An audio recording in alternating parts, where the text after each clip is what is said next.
प्यारे अजीजों, जय मसीह की मेरी प्रार्थना आप सबके लिए कि प्रभु का अनुग्रह हमेशा आप सब पर बना रहे।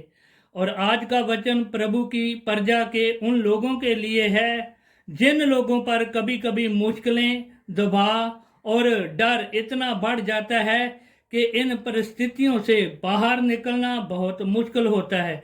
और इन परिस्थितियों में जीते जीते वो इतना टूट जाते हैं कि ये महसूस करते हैं कि परमेश्वर ने उनको त्याग दिया।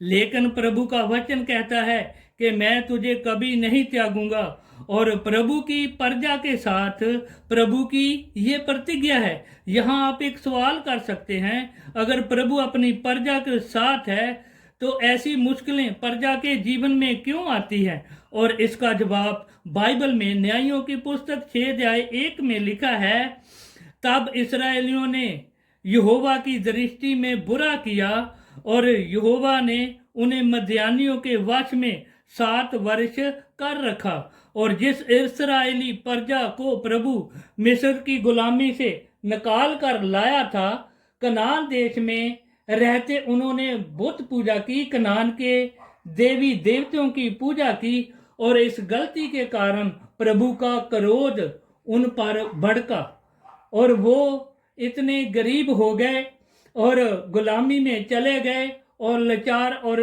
डरपोक बन गए और परमेश्वर के आगे प्रार्थना करने लगे। अजीजों, प्रभु कभी अपनी प्रजा को ऐसे हालातों में नहीं रहने देता। जब हम गलती करते हैं तो प्रभु हमें थोड़े समय के लिए ताड़ना करता है कि हम अपने आप अपनी गलती को माने और मन फिराएं और अपने आप को प्रभु के अधीन करें। और प्रभु आपके जीवन को शांति और आनंद से भर दे और उसकी प्रजा अपने वैरियों पर जीत प्राप्त करे। और इस्राएलियों को गुलामी से छुड़ाने के लिए प्रभु ने गिदोन का चुनाव किया। और ये आप न्यायों की पुस्तक 6 और 7 अध्याय में पढ़कर मालूम कर सकते हैं। और तब प्रभु का दूत गिदोन से मिलकर उसको इस्राएलियों के छुड़ाने के लिए गिदोन से बात करता है। और गिदोन अपनी कमजोरी प्रभु के आगे रखता है। प्रभु, मैं कंगाल हूँ, प्रभु मैं गरीब हूँ और मनुष्य के कबीले से मैं सबसे छोटा हूँ, मैं इस योग नहीं हूँ। लेकिन प्रभु का दूत 6 अध्याय उसके 16 पद में बात करता है। यहोवा यूं कहता है कि मैं निश्चय तेरे संग रहूंगा और तू मद्यानियों को ऐसे मारेगा जैसे एक मनुष्य को। भाइयों बहनों, गिदोन को प्रभु 3 चिन्हों से प्रमाण देता है, क्योंकि गिदोन कहता है, अगर तू मेरे साथ है, तेरी दया की दृष्टि मेरे ऊपर है, तो मुझे कोई चिन्ह दिखा।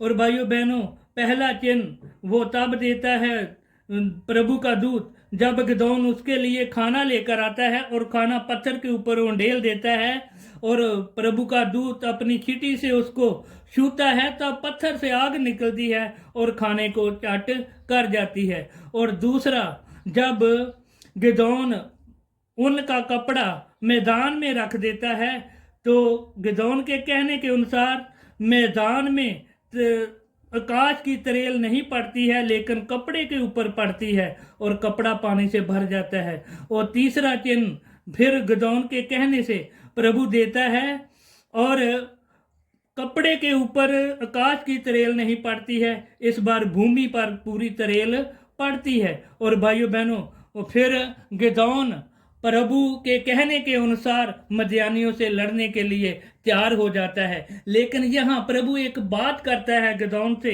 कि अब मेरी आज्ञा को पहले पूरा कर।